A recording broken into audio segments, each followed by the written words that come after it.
Good day everyone, my name is Jovynica Columna and together with my group mates MERY BAYUDAN and KAYECEL FERNANDEZ, we are going to discuss about the Romanticism. Romanticism, it marks a shift to focusing on emotion over reason as well as exploration of the individual in the face of nature. So here are the contents of our report. Our report consists of the following: introduction, characterization of Romanticism, artists and their artworks, and Romanticism in different countries. So what is Romanticism? Romanticism was a cultural movement that started in Europe. It was somewhat of a reaction to the Industrial Revolution which occurred during the same time period. The movement affected the philosophical thinking, literature, music, and art. Time when the Romantic style of art was popular. The Romantic movement started at the end of the 1700s and reached its peak in the early 1800s. It marked by the end of the Baroque movement and was followed by Realism. It has first defined as an aesthetic in literary criticism around the 1800s. It gained momentum as an artistic movement in France and Britain in the early decades of the 19th century and flourished until mid-century. The beginnings of Romanticism. The term Romanticism was first used in Germany in the late 1700s when the critics August and Friedrich Schlegel wrote of Romantic poesy or Romantic poetry. Madame de Staël, an influential leader of French intellectual life, following the publication of her account of her German travels in 1813, popularized the term in France. In 1815, the English poet William Wordsworth, who became a major voice of Romantic movement and who felt that poetry should be the spontaneous overflow of powerful feelings, contrasted the Romantic harp with the classic lyre. The artists that considered themselves part of the movement saw themselves as sharing a state of mind or an attitude toward art, nature, and humanity but did not rely on definitions or tenets. Backing established social order, religion, and values, Romanticism became a dominant art movement throughout Europe by the 1820s. So what are the characteristics of Romantic art? The subject matter of arts in this period varied widely, including landscapes, revolution, and peaceful beauty. The brushwork for Romantic art became looser and less precise. The Romantic art focused more on emotions, feelings, and moods of all kinds, including spirituality, imagination, mystery, and fervor. It emphasizes the individual, subjective, irrational, imaginative, personal, spontaneous, emotional, visionary, and transcendental.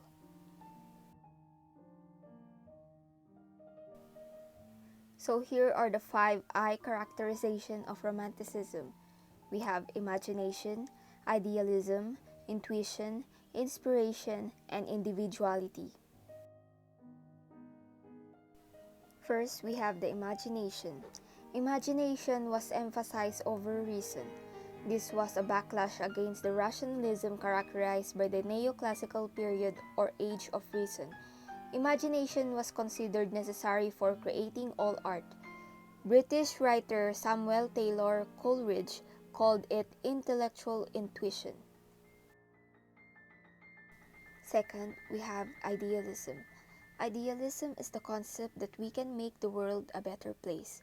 Idealism refers to any theory that emphasizes the spirit, the mind, or language over matter. Thought has a crucial role in making the world the way it is. Immanuel Kant, a German philosopher, held that the mind forces the world we perceive to take the shape of space and time. Third is the intuition. Romantics place value on intuition, or feelings and instincts over reason. Emotions were important in Romantic art. British Romantic William Wordsworth described poetry as the spontaneous overflow of powerful feelings. Fourth, we have the inspiration. Inspiration. The Romantic artist, musician, or writer is an inspired creator, rather than a technical master. What this means is going with the moment or being spontaneous. rather than getting it all precise. Lastly, we have the individuality. Romantics celebrated the individual. During this time period, women's rights and abolitionism were taking root as major movements. Walt Whitman, a later Romantic writer, would write a poem entitled Song of Myself. It begins, I celebrate myself. Romanticism, a revolutionary movement. Largely developing during the French Revolution, Romanticism was allied with the revolutionary and rebellious spirit. The rule of reason and law of the Enlightenment was perceived as confining and mechanistic. As a result, artists turned to scenes of rebellion and protest. Romanticism in the visual arts. Both the English poet and artist William Blake and the Spanish painter Francisco Goya have been dubbed the fathers of Romanticism by various scholars for their works, emphasis on subjective vision, the power of the imagination, and an often darkly critical political awareness. Blake, working principally in engravings, published his own illustrations alongside his poetry that express his vision of a new world, creating mythical worlds full of gods and powers, and sharply critiquing industrial society and the oppression of the individual. Goya explored the terrors of irrationality in works like his black paintings, which convey the nightmarish forces underlying human life and events. The artists and their paintings during the Romantic period. Caspar David Friedrich. He was a landscape painter of the 19th century, a German Romantic movement, of which he is now considered the most important painter. As Romanticism called for, Friedrich demonstrated devotion to God through nature, the diminished strength of man in the larger scale of life, and great emotion. His work includes The Wanderer Above the Sea and Fog. He painted this in 1818. In this picture, a man stands at the peak of a rocky precipice, his back to the viewer as he looks out over the clouds and the world. The viewer experiences the awe of nature and at the same time feels the insignificance of a man. The painting does an excellent job of conveying the emotion of a moment and the drama of nature. Francisco de Goya. He is considered the father of modern art. Goya moved from jolly and light-hearted to deeply pessimistic and searching in his paintings, drawings, etchings, and frescoes. In 1770s, Goya began to work for Spanish royal court. In addition to his commissioned portraits of the nobility, he created works that criticized the social and political problems of his era. The 3rd of May is one of his works. He painted this in 1808. The 3rd of May 1808 shows a different side of the Romantic artist, the side of revolution. In this painting, Francisco de Goya is commemorating the Spanish resistance to France and the armies of Napoleon. This painting has movement, drama, and emotion typical of the Romantic era. It is also one of the first paintings used to protest the horrors of war. J.M.W. Turner, or should I say Joseph Mallord William Turner, one of the finest landscape artists whose works were exhibited when he was still a teenager. His entire life was devoted to his art. Unlike many artists of his era, he was successful throughout his career. In 1850, he exhibited for the last time. One of his work is The Fisherman at Sea. He painted it in 1794. Turner was fascinated by the mood of nature, its ever-changing effects. He was always sketching the clouds, the sky, and his natural surroundings. Turner was particularly fascinated with the power of the ocean and said that he had once asked to be lashed to the mast of a ship in order to experience the drama of a mighty storm at sea. So next is Thomas Cole. Thomas Cole is an American artist famous for his landscape and also for founding the first major art movement of the United States. now known as the Hudson River School of Landscape Painting. Cole's only student was Frederick Edwin Church, one of the leaders of the second generation of the Hudson River School. One of the artwork of Thomas Cole is The Voyage of Life. The Voyage of Life series depicts 4 stages of a man's life and serve as a Christian allegory set in a romantic backdrop. The first stage is childhood. The baby exits the dark canal and begins his new life. The water is calm and smooth, the surrounding innocent and Edenic. The boy's guardian angel grasps the tiller and controls the boat. Next is the second stage, youth. The water is still smooth, the surrounding is still peaceful and lush. But now the angel leaves the boy, who eagerly takes the tiller himself and set off on his own towards his lofty dreams and ambitions. It is hard to tell from this image of the painting, but around the bend of the river, the water begins to get choppy and rough. Journeying to the castle of his dream will not be as easy as it now seems.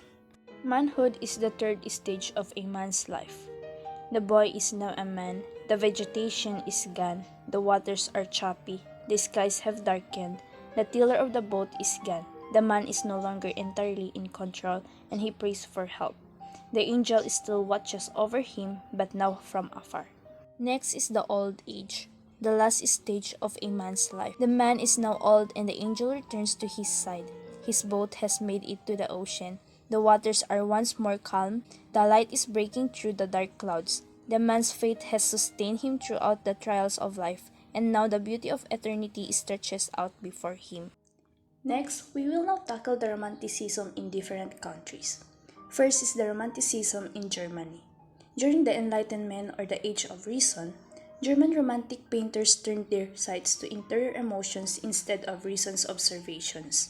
They looked to previous eras, including the Middle Ages, for example of men living in harmony with nature and each other. The Nazarenes, a group of painters founded in Vienna in 1809, favored medieval and early Italian Renaissance painting. Next is the Romanticism in England. With the exception of William Blake, who practiced a more visionary art, the English Romantic painters favored landscape. Their depictions, however, were not as dramatic and sublime as their German counterparts, but were more naturalistic. The Norwich School was a group of landscape painters that developed from the 1803 Norwich Society of Artists. John Groom was a founding member of the group and the first president of the Norwich Society, which held an exhibitions from 1805 to 1833. Working in both watercolor and oil painting, Groom, like other members of the group, emphasized in plain air painting and scientific observation of the landscape. Nonetheless, his work and the work of other artists in the group reflected a romantic sensibility as seen in his boys bathing on the river Wensum, Norwich in 1817, which depict a precisely observed scene along the Wensum River yet conveys the feeling of human harmony with the sublime beauty of the area. Last is the Romanticism in the United States. American Romanticism found its primary expression in the landscape painting of the Hudson River School between 1825 to 1875. While the movement began with Thomas Doughty, whose work emphasized a kind of quietism in nature, the most famous member of the group was Thomas Cole, whose landscape convey a sense of awe at the vastness of nature. Other noted artists were Frederick Edwin Church, Asher B. Durand, and Albert Bierstadt. The works of the most of these artists focus on the landscape of the Adirondacks, White Mountains, and Catskills of the Northeast, but gradually branched out into the American West as well as South and Latin American landscapes. Working from sketches that they made outdoors, the artists would create the paintings later in their studios, something using composites of various scenes to create an image of somewhat imaginary location. The emphasis in such painting was often upon uninspiring dramatic vistas where the human figure would appear to be dwarfed and where an overwhelming and sublime sense of nature beauty will be conveyed.